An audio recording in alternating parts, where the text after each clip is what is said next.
English learners, welcome back to today's lesson. Today you are going to learn how to make these sentences in English. இன்னைக்கு நீங்க என்ன பார்க்க போறீங்க அப்படின்னா இந்த மாதிரி சென்டென்சஸ இந்த மாதிரி கொஸ்டின்ஸ எப்படி இங்கிலீஷ்ல கேட்கறது பேசுறது அப்படிங்கறத கத்துக்க போறீங்க.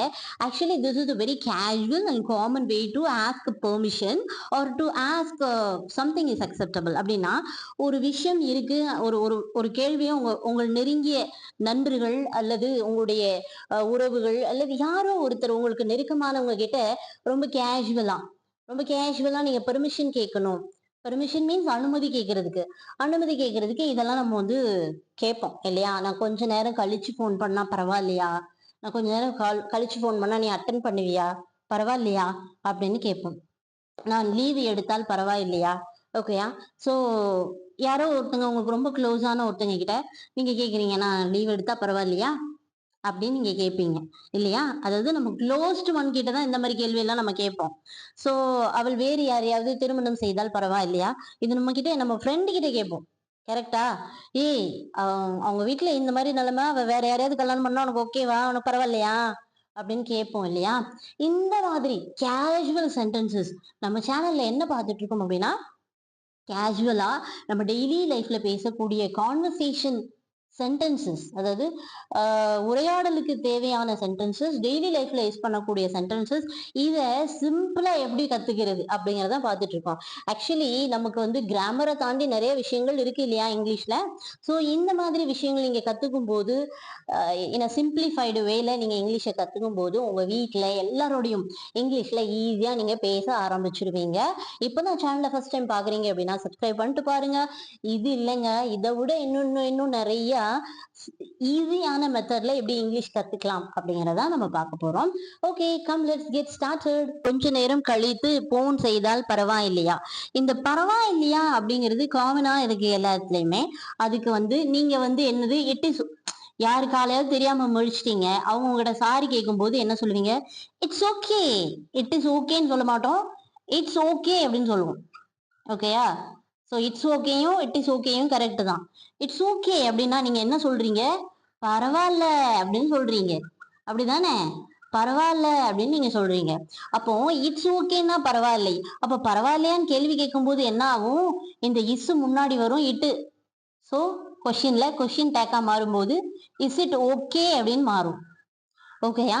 இட்ஸ் ஓகே அப்படின்னா பரவாயில்லை, இஸ் இட் ஓகே அப்படின்னா பரவாயில்லையா? ஓகேயா? ரெண்டுக்குமான டிஃபரன்ஸ் புரிஞ்சுதா? இட் இஸ் ஓகே பரவாயில்லை, இஸ் இட் ஓகே பரவாயில்லையா? அப்போ உங்களுக்கு என்ன தெரிஞ்சுக்கிட்டு? Is it okay, is it okay அப்படின்னா பரவாயில்லையா? ஸோ இந்த கொஞ்ச நேரம் கழித்து அப்படிங்கிறதுக்கு ஒரு வேர்டு இங்கிலீஷ்ல இருக்கு, after a while. After a while அப்படின்னா கொஞ்ச நேரம் கழித்து, after a while. Okay, phone செய்தால், போன் பண்றதுக்கு அதே வெர்பு தான் யூஸ் ஆகுது, போன் அல்லது கால். ஓகே, நான் கொஞ்ச நேரம் கழித்து, அதாவது செய்தால் அப்படின்னு வந்திருக்கு இல்லையா? ஓகேயா? ஆல் அப்படிங்கிறது வந்துருச்சு அப்படின்னா இஃப் உள்ள இருக்குன்னு அர்த்தம். அப்போ சென்டென்ஸ் எப்படி வரும் அப்படிங்கறது, நான்கு ஐ சென்டென்ஸ் எப்படி வரும்? முதல்ல இஸ் இட் ஓகே கொண்டு வாங்க. இஸ் இட் ஓகே பரவாயில்லையா? Is it okay.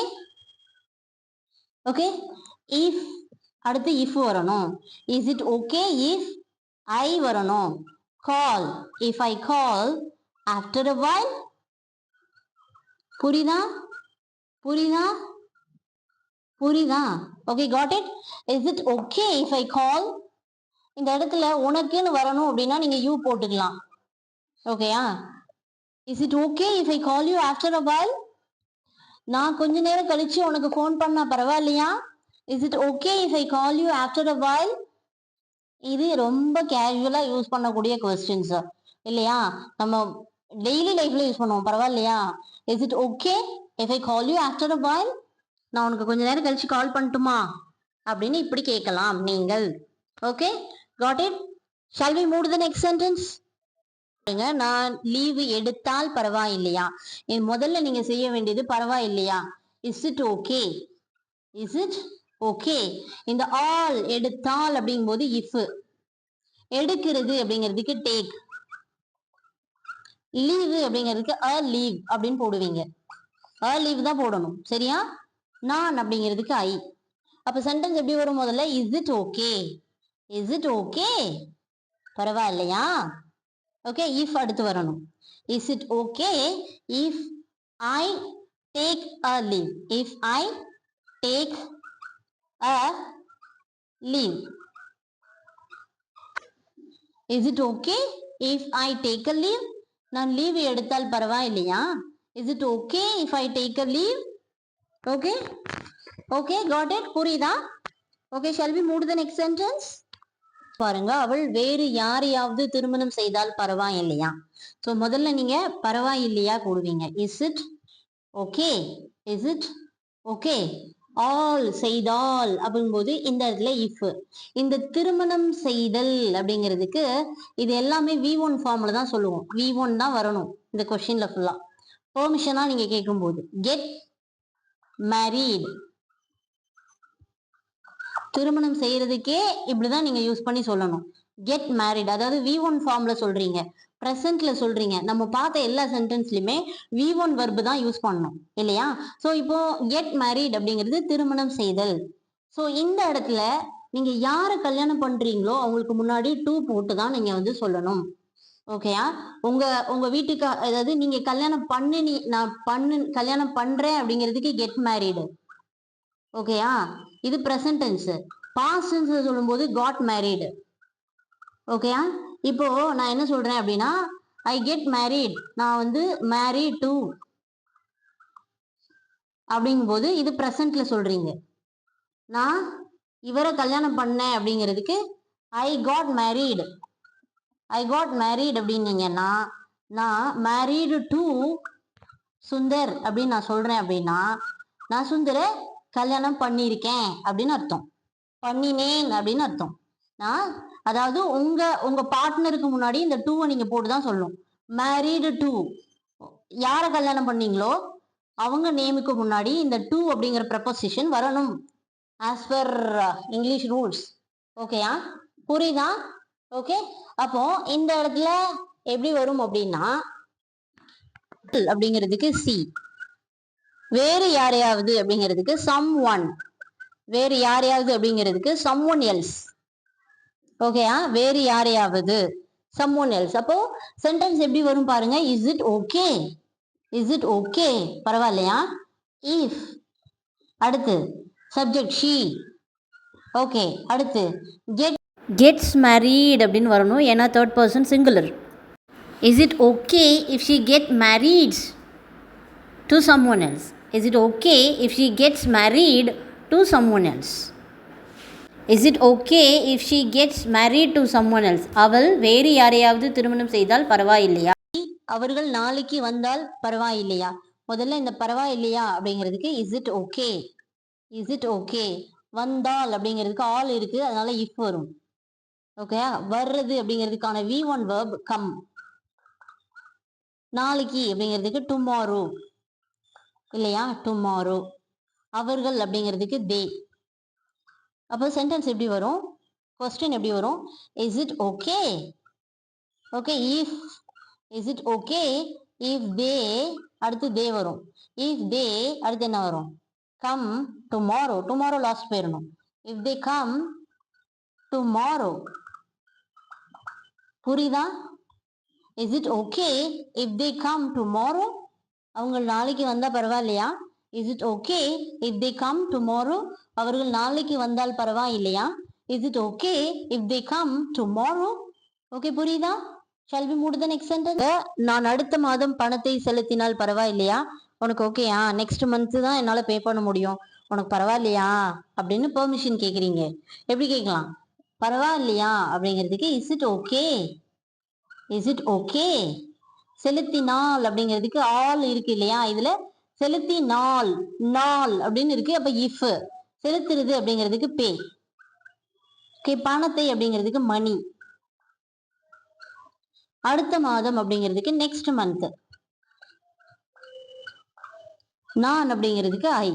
அப்போ சென்டென்ஸ் ஃபர்ஸ்ட் எப்படி வரும்? முதல்ல இஸ் இட் ஓகே, ரெண்டாவது if, okay, third one I, அது fourth one okay, pay money 5th one, next month 6th one. ஓகேயா? அப்ப எப்படி வரும்? Is it okay if, is it okay, அடுத்து if, next I, next pay, money. So இது if I pay the money அப்படின்னு சொல்லணும். The money போடணும். If I pay the money. So is it okay if I pay the money next month? Next month கடைசி போயிடணும். அடுத்த மாதம் பணத்தை செலுத்தினால் பரவாயில்லையா?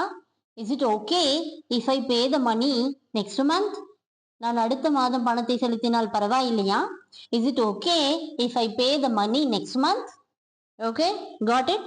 Shall we move to the next sentence? See, நான் அந்த பட்டுச்சேலையை வாங்கினால் பரவாயில்லையா? See, இந்த கொஸ்டின் வந்து எல்லா ஹஸ்பண்ட்ஸ்க்கும் ரொம்ப ஃபெமிலியரான கொஸ்டின், அப்படிதானே? ஏன்னா ஒய்ஃப்ஸ் இந்த கேள்வி அடிக்கடி கேட்பாங்க. ஸோ லைக் நான் அந்த பட்டுச்சேலையை வாங்கினா பரவாயில்லையா? ஷாப்ல போய் நின்றுட்டு கேட்போம் இல்லையா? அந்த நேரம் தான் நம்ம கேட்போம். ஸோ நான் அந்த பட்டுச்சேலையை வாங்கினால் பரவாயில்லையா அப்படின்னு கேட்குறாங்க அப்படின்னா ஓகே அப்படின்னு சொல்லிக்கோங்க. பரவாயில்லையா அப்படின்னா is it okay, is it okay. Okay, வாங்கினால் ஆல் இருக்கு, இஃப். வாங்குறது V1 என்னது? வாங்குறதுக்கு பை. எல்லாமே V1 தான் கேட்க போறோம் இந்த கொஸ்டின்ஸ்லாம். ஏன்னா அந்த நேரத்துல நம்ம பெர்மிஷன் கேட்கறோம். அந்த ஆன் த ஸ்பாட்ல தான் இந்த கேள்வியெல்லாம் நம்ம கேட்போம், அப்படிதானே? அந்த பட்டுச்சேலை, the silk sari, silk sari, sari. So அதாவது லாஸ்ட் வீடியோல ஒருத்தங்க கேட்டிருந்தாங்க, சப்ஸ்கிரைபர் தான் அவங்கன்னு நினைக்கிறேன். அவங்க கேட்டிருந்தாங்க இவ்வளோ கலோக்கியலாவா நேட்டிவ் ஸ்பீக்கர்ஸ் எல்லாம் பேசுறாங்க அப்படின்னு. அவங்க பேச மாட்டாங்க, ஆனா நம்ம இவ்வளோ கலோக்கியலா நம்ம பேசுறோம். ஸோ நம்ம இங்கிலீஷோட எந்த அளவுக்கு நம்மள ரிலேட் பண்ணிக்கிறோம் அப்படிங்கிறத பொறுத்துதான் நம்ம இந்த மாதிரி சென்டென்சஸை நம்ம வந்து ப்ராக்டிஸ் பண்ணும்போது, நம்ம டெய்லி லைஃபோட அதை ரிலேட் பண்ணும்போது நம்ம லாங் டேர்ம் மெமரியில அது ஸ்டோர் ஆகும். ஓகேயா? ஸோ இல்லைன்னா இங்கிலீஷ் ரொம்ப காம்ப்ளிகேட்டடா இருக்கும். ஸோ நான் சொல்றது லாங் டேர்ம் மெமரியில நமக்கு ஸ்டோர் ஆகணும் அப்படின்னா நம்ம டெய்லி லைஃப்ல இருக்கக்கூடிய சென்டென்ஸோட அதை ரிலேட் பண்ணிக்கிட்டோம் அப்படின்னா இந்த லாங் டேர்ம் மெமரியில நமக்கு ஸ்டோர் ஆகும். சரியா? ரொம்ப ஈஸியா நம்ம கேஷுவலா அதை அடுத்து நம்ம பேச ஆரம்பிச்சிருவோம். ஓகேயா? ஸோ அதுக்கு தான் இந்த மாதிரி சென்டென்சஸ்லாம் நம்ம என்ன பண்றோம்? ப்ராக்டிஸ் பண்றோம். ஸோ இது எப்படி சொல்லலாம்னு பார்க்கலாமா? இஸ் இட் ஓகே, பரவாயில்லையா? Is it okay. அடுத்து இஃப், அடுத்து ஐ, அடுத்து பை, த சில்க் சாரி, அந்த பட்டுச்சேலையை நான் வாங்கினா பரவாயில்லையா? Is it okay if I buy the silk saree? Is it okay if I buy the silk saree? நான் அந்த பட்டுச்சேலையை வாங்கினால் பரவாயில்லையா? Okay, got it? Shall we move to the next sentence? நான் உன்னுடன் பேசாவிடில் பரவாயில்லையா? ஆக்சுவலி நம்ம அன்புக்குரியவங்களோட ஒரு சின்ன ஊடல் அப்படின்னா நம்ம சமாதானம் பண்ணும்போது இந்த மாதிரி சென்டென்சஸ் எல்லாம் நம்ம யூஸ் பண்ணுவோம். சரி, அப்படின்னா நான் உங்ககிட்ட பேசாம இருந்தா பரவாயில்லையா? ஓகேயா, உனக்கு ஓகேயா சொல்லு அப்படின்னு சொல்லும் போது இந்த மாதிரி சென்டென்சஸ் நம்ம யூஸ் பண்ணுவோம். தெரியுதா? வருதா? ஞாபகத்துக்கு வருதா? ஓகே. சோ நான் உன்னுடன் பேசாவிடில், பேசாவிட்டால் அப்படின்னு அர்த்தம். இந்த இல் ஆல் அப்படிங்கிறது இது உள்ள இருக்கு. ஆனா பேசாவிட்டால் அப்படிங்கிறதுனால இஃப் ஐ டோன்ட் ஸ்பீக் அப்படின்னு சொல்லுவோம். டோன்ட் ஸ்பீக் ஏன்னா V1 ஃபார்ம்ல சொல்ல போறோம். ஓகேயா? சோ டோன்ட் ஸ்பீக், பேசாவிட்டு, பேசலன்னு இல்ல, பேசாவிடில் அப்படின்னு இருக்கு. அப்போ டோன்ட் ஸ்பீக். பரவாயில்லையா அப்படிங்கிறதுக்கு is it okay, is it okay. உன்னுடன் அப்படின்னா வித் யூ. உடன் அப்படிங்கிறது வித் யூனா உன்னுடன் அப்படின்னு மொத்தமா சேர்த்து சொல்லும் போது உன்னுடன், நான், ஐ. அப்ப இந்த சென்டென்ஸ் எப்படி வரும் சொல்லுங்க?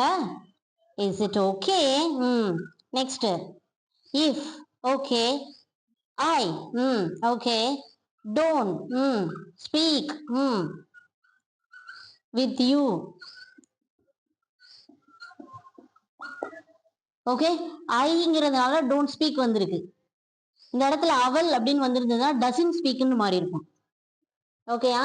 புரியுதா? நான் உன்னுடன் பேசாவிடில் பரவாயில்லையா? Is it okay if I don't speak with you? Okay, is it okay if I don't speak with you? Okay, got it? Shall we move to the next sentence? Shall we move? Okay, நான் உன்னை அறைந்தால் பரவாயில்லையா? இது நம்ம சொல்லுவோம்ல, இப்போ கூட இடையில trend ஆச்சே, நான் உன்னை பலார்னு அறைவேன் அப்படிங்கிற மாதிரி. ஸோ அந்த மாதிரி நான் உன்னை அறைவேன் பரவாயில்லையா, நான் நல்லா வாங்க போற பரவாயில்லையா, இப்ப நான் உன்னை அடிச்சா பரவாயில்லையா அப்படின்னு சொல்லி கேட்போம். அப்போ இது எப்படி இங்கிலீஷ்ல சொல்றதுன்னு பார்க்கலாம். பரவாயில்லையா அப்படிங்கிறதுக்கு இஸ் இட் ஓகே. அரைந்தால் அப்படிங்கிறதுக்கு ஸ்லாப். V1 அதாவது அரைகிறதுனா கண்ணத்துல பலார்னு வைக்கிறது இல்லையா, ஸ்லாப். உண்டை அப்படிங்கிறதுக்கு யூ. நான் அப்படிங்கிறதுக்கு ஐ. அப்போ இது எப்படி வரும், இஸ் இட் ஓகே அரைந்தால், ஆளுக்கு வந்து இஃப் போடணும் இல்லையா. இஸ் இட் ஓகே, அடுத்து இஃப், அடுத்து ஐ ஸ்லாப் யூ. அவ்வளவுதான். நான் உன்னை கணக்குல அரைஞ்சா பரவாயில்லையா, is it okay if I slap you. Slap அப்படிங்கிறது கண்ணத்துல பலார்னு அரையுது. Is it okay if I slap you. Okay, got it. Shall we move the next sentence. Doctor உங்ககிட்ட சொல்றாங்க, நீங்க வந்து உங்களுக்கு இப்ப கொலஸ்ட்ரால், நீங்க வந்து கொழுப்பு ஐட்டத்தையும் நீங்க சாப்பிடக்கூடாது. டாக்டர் டாக்டர் நான் வாரம் ஒரு தடவையாவது மட்டன் சாப்பிட்டா பரவாயில்லையா, வாரத்துக்கு ஒரு தடவை அப்படின்னு எப்படி கேட்பீங்கன்னு பார்க்கலாமா. ஓகே, பரவாயில்லை அப்படிங்கிறதுக்கு is it okay. Is it okay. சாப்பிட்டால் அப்படிங்கிறதுக்கு ஆல் வந்திருக்கு இஃப். சாப்பிட்றதுக்கு ஈட்டு, V1 தான் யூஸ் பண்ணணும் சரியா. மட்டன் அப்படிங்கிறதுக்கு மட்டன் தான், ஆட்டுக்கறி. ஓகேயா, மட்டன். வாரம் ஒரு முறை, once a week. Once a week. அப்போ வாரம் 2 முறை அப்படிங்கும்போது வாரம் ஒரு முறை அப்படிங்கிறது, வாரம் இருமுறை அப்படின்னா ட்வைஸ் அ வீக்.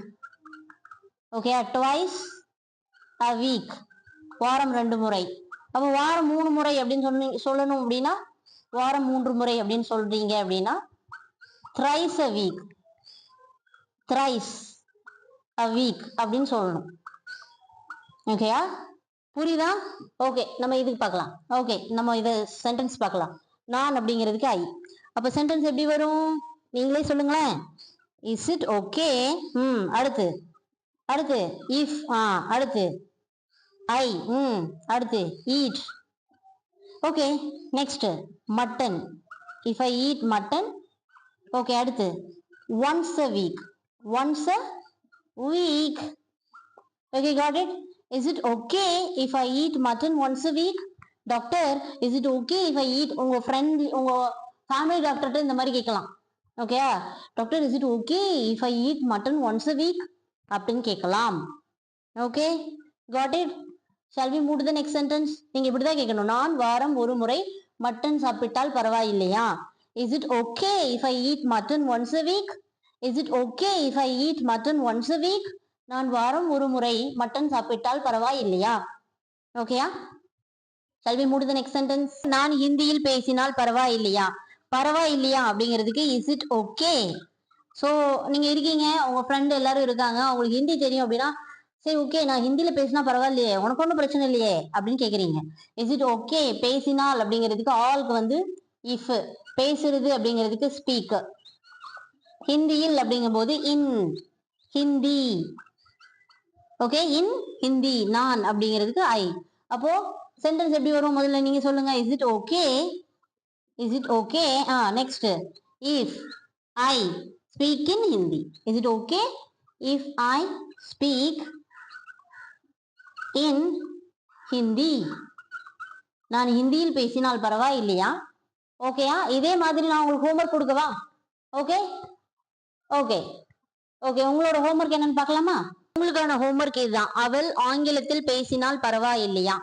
இது this is a homework for you all. இதுதான் உங்களுக்கான homework. You are going to submit your answer in the comment section. I am going to evaluate. உங்களுக்கான next video is on the way. இந்த video பார்த்துட்டு like பண்ணுங்க, உங்களோட ஆன்சரை comment செக்ஷன்ல சொல்லுங்க.